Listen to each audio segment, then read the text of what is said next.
No primeiro capítulo do livro do Apocalipse, João, arrebatado no Espírito, descreveu a seguinte visão. Virei-me para ver quem falava comigo.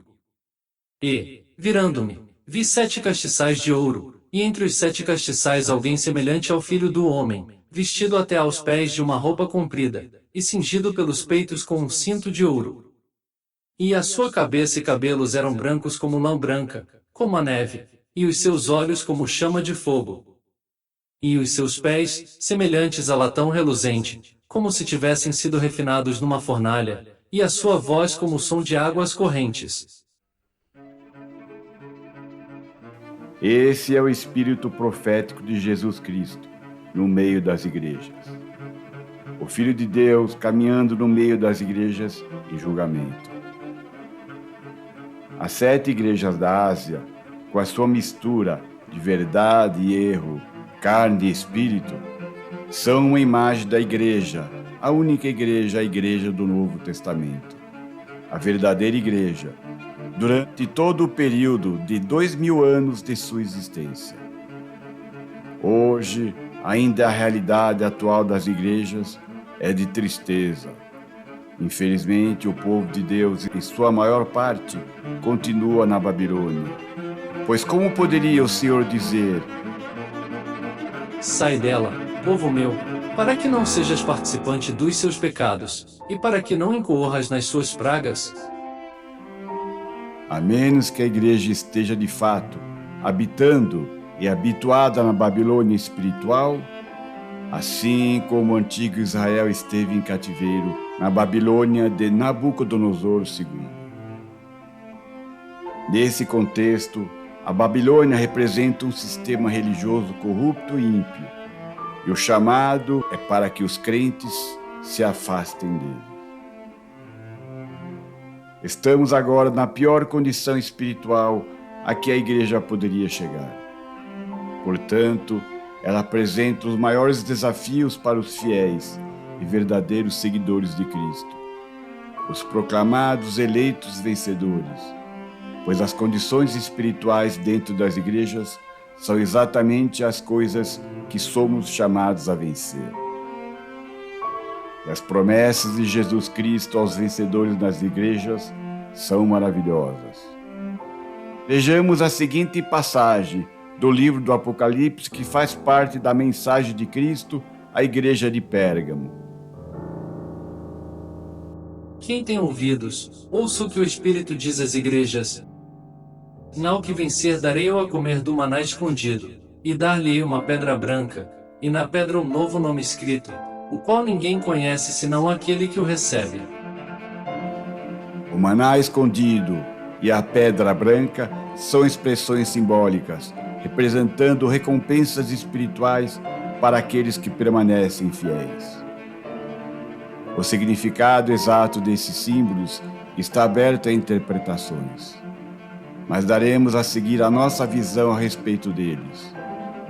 De qualquer forma, mesmo para um neófito na palavra de Deus, elas seguramente transmitem a ideia de bênçãos divinas e de transformação pessoal. A pedra branca. Nos tempos antigos, os gregos e romanos usavam pedras brancas para marcar amizade. Eles escreviam seus nomes em uma pedra dividida, trocando as partes em sinal de confiança e ajuda. E quando um julgamento romano era concluído e chegava a hora de um painel de juízes votar pela inocência ou a culpa do réu, os juízes registravam seus votos lançando uma pedra preta ou branca em uma urna. Uma pedra preta simbolizava um voto pela culpa, e uma branca denotava um voto pela inocência. Terminados os votos todos, as pedras eram retiradas da urna e contadas uma a uma. Se houvesse mais pedras pretas, isso significava que os juízes considerariam o réu culpado. Se houvesse mais pedras brancas, o indivíduo seria considerado não culpado. Portanto, quando Cristo oferece uma pedra branca aos vencedores da sua igreja, ele está a dizer: revisei todas as evidências e julguei-vos não culpados. Isso aponta para o precioso amor de Jesus, para aqueles com um novo nome escrito nela, conhecido apenas pelo destinatário. Este nome significa bênção pessoal e amizade com o Senhor. A pedra branca reflete um relacionamento puro e imperecível com Jesus, concedido àqueles que vencem e recebem uma recompensa celestial. É um lembrete poderoso de fé e pureza, testado aqui na terra e comprovado para a eternidade. No livro aos Hebreus é mostrado com muita clareza a autoridade e superioridade de Jesus Cristo, sendo ele superior às leis de Moisés, aos anjos e aos profetas, sendo assim superior a todas as coisas. Jesus Cristo, Yeshua, revelado como grande sumo sacerdote, misericordioso, que padeceu sob os nossos pecados e nos dá a salvação eterna. Ele também é o mediador entre os cristãos e Deus, que nos mantém em comunhão com o Pai. Aos vencedores na sua igreja, Yeshua já deu seu voto. Ele os considerou todos não culpados. Independentemente de quaisquer ações que tenham cometido no passado, o sangue de Jesus purifica a consciência das obras mortas para começar a servir ao Deus vivo. O maná escondido. O maná escondido é uma referência simbólica a Jesus Cristo, Yeshua. Assim como o maná sustentou os israelitas durante a sua peregrinação no deserto, Yeshua sustenta e fortalece espiritualmente os crentes na sua jornada pela vida.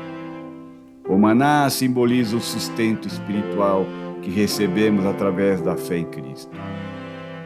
Somente aqueles que superarem as provações ou permanecerem fiéis participarão desse maná escondido. Além disso, o termo alude ao pote de maná armazenado na Arca da Aliança. O próprio Cristo fez a ligação entre o maná dos dias de Moisés e a sua própria provisão de salvação, conforme o evangelista João escreveu quando Jesus prenunciou o seu sacrifício aos judeus que o cercavam. Na verdade vos digo que aquele que crê em mim tem a vida eterna. Eu sou o pão da vida. Vossos pais comeram o maná no deserto e morreram. Este é o pão que desce do céu, para que o que dele comer não morra. Eu sou o pão vivo que desceu do céu. Se alguém comer deste pão, viverá para sempre, e o pão que eu der é a minha carne, que eu darei pela vida do mundo. Este é o pão que desceu do céu. Não é o caso de vossos pais, que comeram o maná e morreram. Quem comer este pão viverá para sempre. O maná, a princípio, é para todos, pois o sacrifício de Cristo foi feito por toda a humanidade. Entretanto, ele está escondido, porque é concedido, nessa dispensação da graça em que vivemos, exclusivamente aos que nele creem. Somente os crentes colherão os benefícios da salvação. O mundo incrédulo que rejeita a Cristo não conhecerá a alegria e a satisfação na fé nele, nesta dispensação.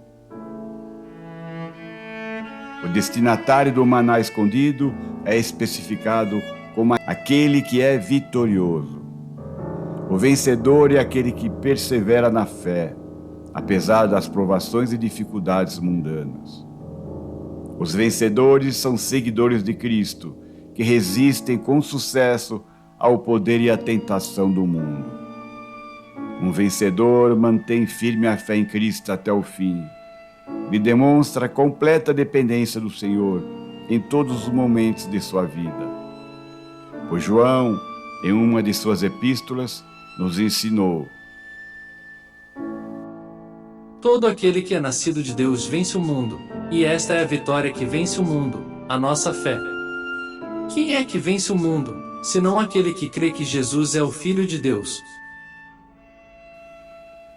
Ao procurarmos permanecer fiéis a Cristo, vivendo à luz da sua encarnação, do seu ministério, da sua morte, da sua ressurreição, da ascensão ao céu, enfim, na fé do mistério do Verbo que se fez carne, resistiremos às provações e tentações do mundo, e o maná escondido do céu será nosso.